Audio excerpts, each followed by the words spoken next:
Les ponts, on dit Ado du pont, les ponts coulent à Abidjan. Il a démontré au peuple ivoirien qu'il est le vrai Ivoirien. Parce qu'on avait dit qu'il n'était pas Ivoirien. Mais aujourd'hui, à travers ce qu'il démontre, moi, Bonain, je suis convaincu que ce monsieur-là, c'est l'élu, celui que la Côte d'Ivoire attendait pour aller vers son développement. Alassane Ouattara, c'est l'élu. Alassane Ouattara, c'est le messie que notre pays attendait. Alassane Ouattara, c'est celui que Dieu a choisi pour permettre à notre pays de sortir de la pauvreté. Le président Alassane Ouattara, en fait, je ne comprends pas comment quelqu'un peut être aussi intelligent, aussi fort. C'est-à-dire politiquement, il a éteint tous les partis d'opposition. Et puis, sur le terrain, il a mené des chantiers à même d'éteindre toute velléité d'opposition concernant son bilan. Son bilan, il est inattaquable.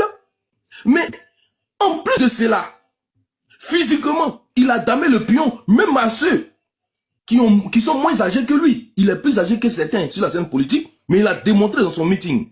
Il a marché, sans être attrapé par qui que ce soit. Il a tenu 25 minutes d'un discours, avec micro à la main, sans lunettes. Il a prouvé encore physiquement qu'il est au-dessus. Alassane Ouattara a damé le pion à tous les partis politiques de Côte d'Ivoire et à tous les politiciens de Côte d'Ivoire. Voici quelqu'un qui a su rassembler les Ivoiriens autour de lui. Aujourd'hui, si moi je parle comme ça de lui, mais posez-vous des questions. Ça veut dire qu'il m'a convaincu. Moi j'ai regardé les chiffres. J'ai regardé dans mon village. L'électricité à foison dans mon village. Il y a des gens qui ont des climatiseurs dans mon village. J'ai regardé dans mon village l'eau potable, c'est-à-dire il a mis un forage où mes parents aujourd'hui boivent de l'eau potable. Ce n'est plus l'eau de pluie, l'eau qui a une couleur jaunâtre. Aujourd'hui, il y a l'eau potable dans mon village. Aujourd'hui, il y a le réseau internet dans mon... C'est-à-dire je fais appel vidéo avec celui qui est au champ. Mais ça là, si ce n'est pas le développement qui envoie ça, qu'est-ce que vous voulez de plus? Bon, il y a certaines personnes qui n'ont jamais aimé. Mais quelqu'un que tu n'as jamais aimé, est-ce que c'est aujourd'hui que tu vas venir dire que tu l'aimes? Non, tu viens dire qu'il n'est pas bon. Mais depuis longtemps, tu as dit qu'il n'est pas bon. Qu'est-ce qui a changé dans ton discours? Est-ce que tu l'as aimé avant et aujourd'hui tu ne l'aimes pas? Question, tu ne l'as jamais aimé. Donc il n'est pas venu au pouvoir pour que toi tu l'aimes. Il est venu travailler à l'effet que tous les Ivoiriens. Et les Ivoiriens que nous sommes bénéficient des fruits de leur pays. Et c'est pour ça que nous disons. Et c'est pour ça que je vous dis. Moi, je m'en vais en Côte d'Ivoire avec mon mouvement, mais je m'en vais aussi pour aller installer Alassane Ouattara pour le dernier mandat. Puisqu'il a fait un mandat, il lui reste un autre mandat. Il doit achever son dernier mandat. Parce que Alassane Ouattara a démontré qu'en Côte d'Ivoire, il est l'omniscient, l'omnipotent. C'est lui qui est aujourd'hui, hier et éternellement. Alassane Ouattara a démontré à ses opposants comment on fait la politique. Voici quelqu'un qui prend le pouvoir en 2011. En 2011, il prend la Côte d'Ivoire dans un état piteux. La Côte d'Ivoire est déchirée. La Côte d'Ivoire est décapitée. La Côte d'Ivoire est un lambeau. Aujourd'hui, nous sommes la deuxième puissance de l'Afrique de l'Ouest. Est-ce que vous comprenez ce que ça veut dire? En moins de 15 ans, il a envoyé la Côte d'Ivoire à un niveau incontesté et incontestable. Aucun pays dans le monde n'a eu la croissance que la Côte d'Ivoire a eu sous 14 ans. Aucun pays. Aucun pays dans le monde n'a eu la croissance exponentielle. Aucun pays n'a eu la croissance fulgurante que la Côte d'Ivoire a eu durant ces 14 années. Voilà là où nous, on constate que ce monsieur-là, il est bon. Nous, on ne regarde pas son nom, sa région, sa religion. Nous, on s'en fout de ça. Qu'est-ce qu'il fait pour les Ivoiriens? La Côte d'Ivoire était déchiquetée. La Côte d'Ivoire était miséreuse. Personne ne voulait aller à Abidjan parce que Abidjan sentait mauvais. La lagune sentait les déchets. Aujourd'hui, Abidjan sent bon.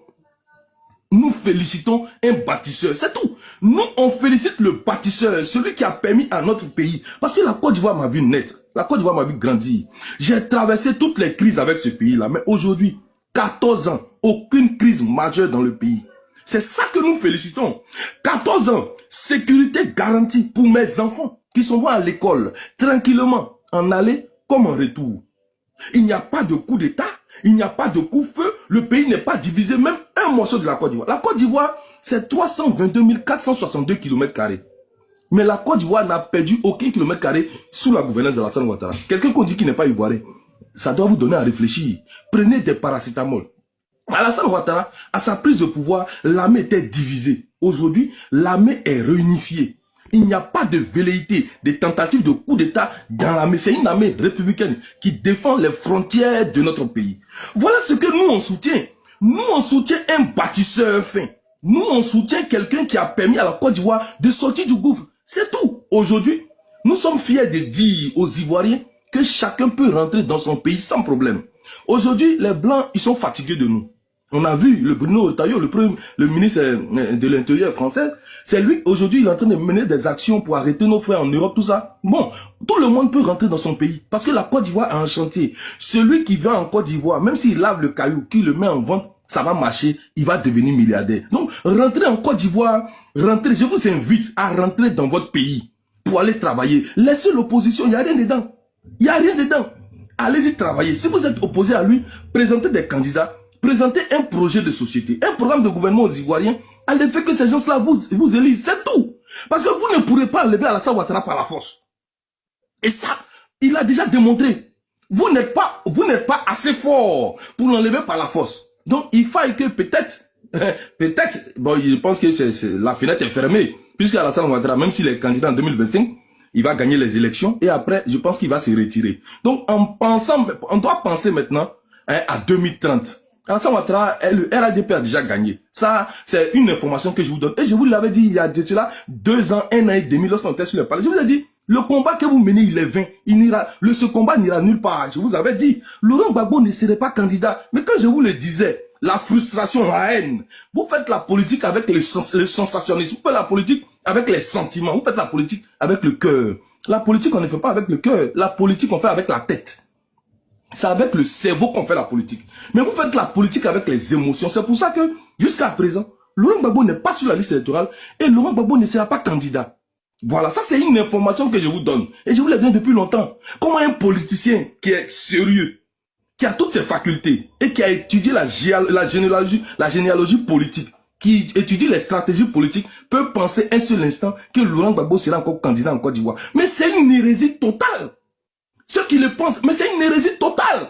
Comment tu peux penser que Laurent Gbagbo sera encore candidat en Côte d'Ivoire et tu te dis que tu es un politicien?